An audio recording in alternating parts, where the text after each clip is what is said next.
ونصلي على رسوله الكريم أما بعد أعوذ بالله من الشيطان الرجيم بسم الله الرحمن الرحيم قل يا أيها الناس إني رسول الله إليكم جميعا الذي له ملك السماوات والأرض لا إله إلا هو يحيي ويميت فآمنوا بالله ورسوله النبي الأمي الذي يؤمن بالله وكلماته واتبعوه لعلكم تهتدون۔ فرما دیجئے لوگو، میں تم سب کی طرف اللہ کا رسول بنا کر بھیجا ہوں، وہ اللہ جس کے لیے آسمانوں اور زمین کی بادشاہت ہے، اس کے علاوہ کوئی الہ نہیں ہے، وہی زندگی دیتا ہے اور موت دیتا ہے،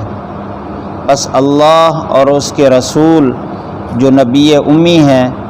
ان پر ایمان لے آؤ۔ وہ نبی امی جو اللہ پر بھی ایمان رکھتے ہیں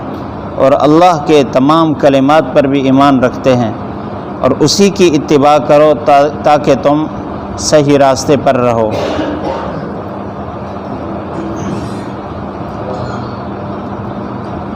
یہ آیت آپ صلی اللہ علیہ وسلم کی رسالت اور ختم نبوت پر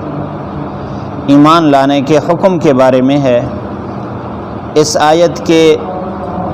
دو حصے عرض کر دیے ہیں۔ پہلا حصہ جس میں آپ صلی اللہ علیہ وسلم کی عالمی نبوت کا حکم کیا گیا، فیصلہ سنایا گیا، اور دوسرا کہ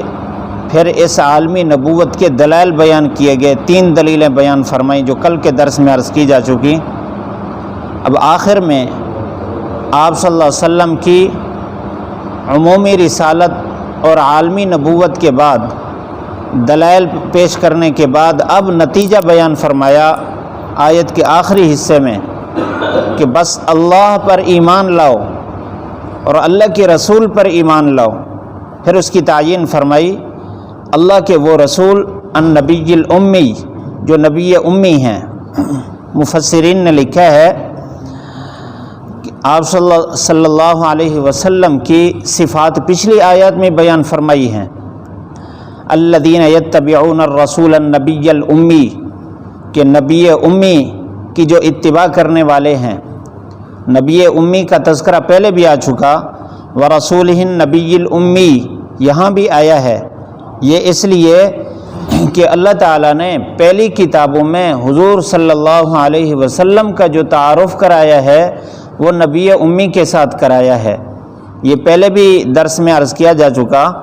کہ آپ صلی اللہ علیہ وسلم کو جو امی کہا گیا، یا تو اس لیے کہ آپ صلی اللہ علیہ وسلم نے کسی انسان سے نہیں پڑھا، پڑھنا لکھنا کسی انسان سے نہیں سیکھا، اللہ تعالیٰ نے براہ راست سکھایا ہے، اور آپ صلی اللہ علیہ وسلم کی تعلیمات جو آدمی مثبت سوچ کے ساتھ، صحیح عقل کے ساتھ اس پر تھوڑا سا بھی غور کرے، اس کو اس بات کا یقین ہوگا کہ آپ صلی اللہ علیہ وسلم پر جو علوم اترنے والے ہیں یہ اللہ کی طرف سے دیے گئے ہیں، جو آپ کی نبوت کی واضح دلیل ہے۔ اور نبی امی اس لیے بھی کہا گیا کہ آپ صلی اللہ علیہ وسلم کی پیدائش مکہ مکرمہ میں ہے، اور مکہ کو ام القریٰ کہتے ہیں، تو جس طرح کسی شہر میں رہنے والے کی نسبت اس کی طرف کر دی جائے تو اس میں یا نسبت کی لگاتے ہیں، ملتان کا رہنے والا ملتانی ہے، لاہور کا رہنے والا لاہوری ہے۔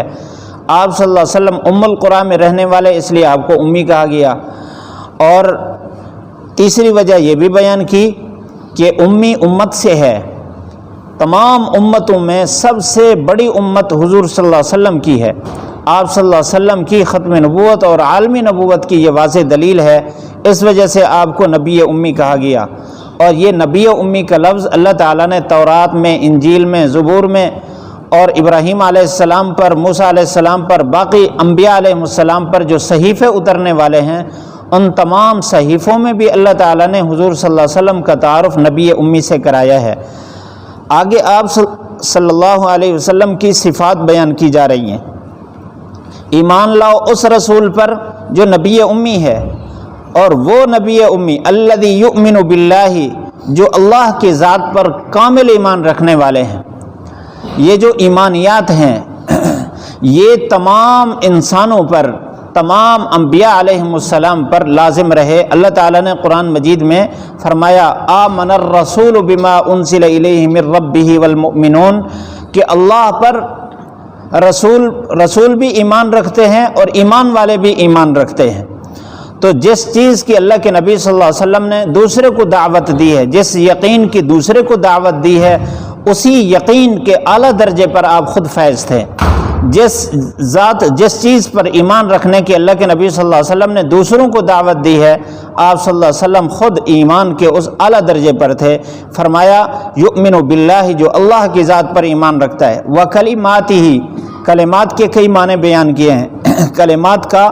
یا تو اس سے مراد قرآن مجید ہے کہ خود حضور صلی اللہ علیہ وسلم بھی اس قرآن مجید کے کتاب اللہ ہونے پر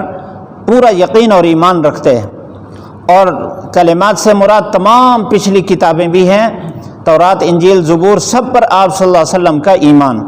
اور کلمات سے مراد حضرت عیسیٰ علیہ السلام، اس کو اللہ تعالیٰ نے خود کلمۃ اللہ فرمایا، اللہ کا کلمہ ہے، یعنی اللہ کے فیصلے سے ان کو اللہ تعالیٰ نے ایک لمحہ میں ان کو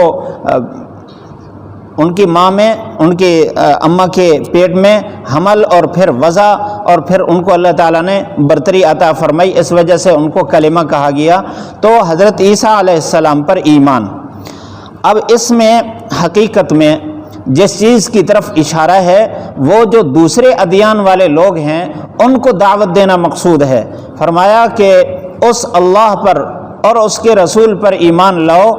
جو رسول تم سب کی کتابوں پر بھی ایمان رکھتے ہیں۔ یہ اسلام، دین اسلام کی خصوصیت ہے کہ یہ کسی نبی کا انکار نہیں، کسی کتاب کا انکار نہیں، تمام انبیاء علیہم السلام پر ایمان رکھتے۔ کوئی ایمان والا اس وقت تک ایمان والا ہو ہی نہیں سکتا جب تک تمام انبیاء پر ایمان نہ رکھے، تمام انبیاء کا احترام اس کے دل میں نہ ہو، اور تمام کتابوں پر ایمان نہ رکھے، تمام کتابوں کا احترام اس کے دل میں نہ ہو۔ کوئی یہودی، کوئی نصرانی یا کوئی پہلے دین میں سے کسی کا دعویٰ کرنے والا، اس کو یہ نعمت نہیں حاصل، وہ اس وقت تک ایمان والا اپنے دین پر قائم نہیں سمجھا جاتا جب تک آپ صلی اللہ علیہ وسلم کی رسالت کا انکار نہ کرے، جب تک قرآن کا انکار نہ کرے، اس وقت تک وہ یہودی نہیں ہے، اس وقت تک وہ نصرانی نہیں ہے۔ تو ان کا اپنے دین پر قائم رہنا گویا کہ دین اسلام کے انکار کے بعد ہے، لیکن دین اسلام یہ اللہ تعالیٰ کا ایسا کامل دین ہے کہ تمام ادیان پر، تمام رسولوں پر ایمان رکھنے کے بعد وہ کامل ایمان والا سمجھا جائے گا۔ اور فرمایا واتبعوہ، تو اسی رسول کی اتباع کرو۔ یہ حکم یا ایھا الناس میں پیچھے فرمایا قل یا ایھا الناس، اس میں کافر کو، یہودی کو، نصرانی کو، مجوسی کو، ہر ایک کو حکم ہے کہ اتبعوہ، اسی نبی کی اتباع کرو۔ تو قرآن کا یہ فیصلہ تمام انسانوں کے لیے ہے، اور ساتھ ہی تمام مسلمانوں کے لیے ہے کہ تمام مسلمان اس بات کی دعوت دیں کہ دین اسلام کی اتباع کرنے میں کامیابی ہے۔ فرمایا لعلکم تہتدون، تاکہ تم کامیاب رہو، ہدایت پر رہو۔ اس وجہ سے ہمارے لیے، ہر ایک فرد کے لیے یہ ضروری ہے کہ وہ جو دین اسلام پر رہتے ہیں اور اس میں کمی ہے تو وہ حضور صلی اللہ علیہ وسلم کی اتباع کی پوری دعوت دیں، کہ ہر مسلمان کامل طور پر حضور صلی اللہ علیہ وسلم کی اتباع کرے۔ ایک تو اس آیت سے یہ سبق مل رہا ہے، اور فرمایا لعلکم تہتدون، ہدایت پر اس وقت آئیں گے جب 100% زندگی حضور صلی اللہ علیہ وسلم کی اتباع پر ہوگی۔ اگر زندگی کا کچھ حصہ آپ صلی اللہ علیہ وسلم کی اتباع میں ہے، کچھ یہود و نصارہ کی اتباع میں ہے، تو یہ کامل ایمان نہیں ہے، یہ آدمی صحیح راستے پر نہیں ہے، کامل صحیح راستے پر نہیں ہے۔ اور ساتھ اس میں یہ بھی سبق ہے کہ مسلمانوں کو اس بات کی دعوت ہے کہ وہ دوسروں کو بھی حکم کریں کہ وہ دین اسلام کی اتباع کریں، اور آپ صلی اللہ علیہ وسلم کی اتباع میں ہی کامیابی ہے، کامیابی اس کے علاوہ نہیں ہے۔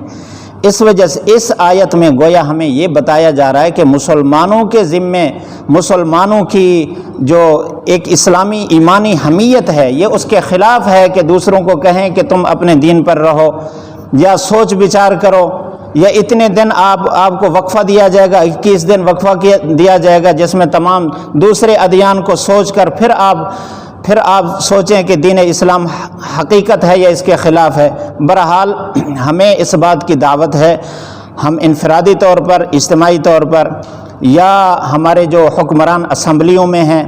وہ بھی قرآن مجید کے اصولوں کو سامنے رکھ کر وہ اپنے احکام یا اپنے جو قانون بناتے ہیں اس کو سامنے رکھ کے بنائیں۔ میں یہ بات اس لیے عرض کر رہا ہوں، آپ حضرات کو تو علم ہے کہ ہماری جو سندھ اسمبلی ہے اس نے ایک قانون وہ پاس کرایا ہے کہ 15 سال سے جو کم عمر کا آدمی ہے وہ اسلام قبول کرے گا تو 18 سال سے کم عمر کا تو وہ معتبر نہیں ہوگا۔ حالانکہ آپ حضرات سارے جانتے ہیں کہ ہمارا دین اسلام آیا ہے صحابہ کے واسطے سے، تو جو احادیث میں غور کیا جائے، حضرت علی رضی اللہ تعالیٰ عنہ، حضرت عبداللہ بن عباس رضی اللہ عنہ، حضرت عبداللہ بن عمر رضی اللہ عنہ، حضرت عبداللہ بن زبیر رضی اللہ تعالیٰ عنہ، حضرت عبداللہ بن عمرو بن العاص رضی اللہ تعالیٰ عنہ، یہ تمام صحابہ کم عمر میں ایمان لانے والے جن کے واسطے سے ہمارے پاس دین پہنچا۔ ایک روایت میں ہے آپ صلی اللہ علیہ وسلم کو علم ہوا کہ ایک یہودی بچہ جو آپ کے پاس خدمت کے لیے بھی آتا تھا وہ بیمار ہو گیا، آپ صلی اللہ علیہ وسلم اس کے پاس تشریف لے گئے تو اس کا باپ اس کے سر کے پاس بیٹھا تھا، آپ صلی اللہ علیہ وسلم نے اس کو دین اسلام کی دعوت دی تو اس نے اپنے ابا کو یوں دیکھا تو اس کے ابا نے کہا ابو القاسم کی بات مان لو، حضور صلی اللہ علیہ وسلم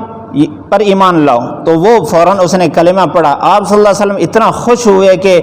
میرے اس آنے کی وجہ سے ایک جہنمی کو اللہ تعالیٰ نے جنت میں داخل فرما دیا۔ حضرت علی رضی اللہ تعالیٰ عنہ خود فرماتے ہیں آپ صلی اللہ علیہ وسلم نے فرمایا تیرا کسی کو بچھاڑ دینے سے زیادہ بہتر ہے کہ تیری وجہ سے کوئی جنت میں داخل ہو جائے، اسلام قبول کر لے۔ تو ہماری تو ذمہ داری بنتی ہے کہ ہم دین اسلام کی خصوصیات دیں اور ان کی طرف دعوت دیں، بجائے اس کے کہ ہم اس کو جرم قرار دیں اور قابل سزا جرم قرار دیں۔ اور 18 سال کے بعد بھی کوئی ایمان لے آئے، دین اسلام میں داخل ہونا چاہے تو اس کا اسلام قبول نہ کیا جائے جب تک 21 دن اس کو کسی ایسی جگہ نہ رکھا جائے جس میں اس کو ہر طرح کی فضا دی جائے اور اس کو تمام ادیان کا لٹریچر دیا جائے، اس میں وہ غور کرے، گویا وہ اسلام میں داخل ہونا چاہتا ہے اور اس کو دوسرا راستہ دکھانا چاہتے ہیں بھی ادھر نہ آؤ۔ قرآن مجید کی یہ آیت بتا رہی ہے کہ اسی آپ صلی اللہ علیہ وسلم کی اتباع میں ہی کامیابی ہے، اس کے علاوہ نہیں ہے۔ اور ایک حکم ہم جو خطبہ میں حدیث اکثر تلاوت کرتے ہیں، آپ صلی اللہ علیہ وسلم کا فرمان ہے والذی نفس بیدہ لتأمرن بالمعروف ولتنہون عن المنکر، اس ذات کی قسم جس کے قبضے میں میری جان ہے تم صحیح راستہ بتاتے رہو اور غلط راستے سے روکتے رہو، اگر ایسا نہیں کرو گے تم پر عذاب اتریں گے اور پھر تم دعا کرو گے تمہاری دعا بھی قبول نہیں ہوگی۔ ایسا نہ ہو کہ ہم ایسے عذاب میں مبتلا ہو جائیں، ہمیں غور فکر کرنا چاہیے۔ بہرحال اس طرح کا قانون اس آیت کے خلاف ہے۔ اللہ تعالی ہم سب کو اس آیت پر عمل کرنے کی توفیق نصیب فرمائے۔ پڑھ لیجئے قل یا ایھا الناس انی رسول اللہ الیکم جمیعا الذی لہ ملک السماوات والارض لا الہ الا ہوا یحیی ویمیت فآمنوا باللہ ورسولہ النبی الأمی الذی یؤمن باللہ وکلماتہ واتبعوہ لعلکم تہتدون۔ قل فرما دیجئے یا ایھا الناس، اے لوگو، انی رسول اللہ، بے شک میں اللہ کا رسول ہوں، الیکم جمیعا، تم سب کی طرف، الذی، وہ اللہ، لہو ملک السماوات والارض، جس کی ملک میں ہے آسمانوں اور زمین کی بادشاہت، لا الہ، نہیں ہے کوئی الہ، الا ہو، مگر وہی، یحیی، وہی زندگی دیتا ہے، ویمیت، وہی موت دیتا ہے۔ فآمنوا باللہ، پس ایمان لو اللہ پر، ورسولہ، اور اس کے رسول پر، النبی الامی، وہ رسول جو نبی امی ہے، الذی، وہ رسول، یؤمن باللہ، جو اللہ پر بھی ایمان رکھتے ہیں، وکلماتہ، اور اس کے تمام کلمات، تمام کتابوں پر ایمان رکھتے ہیں، واتبعوہ، اسی کی اتباع کرو، لعلکم تہتدون، تاکہ تم رہنمائی پر رہو۔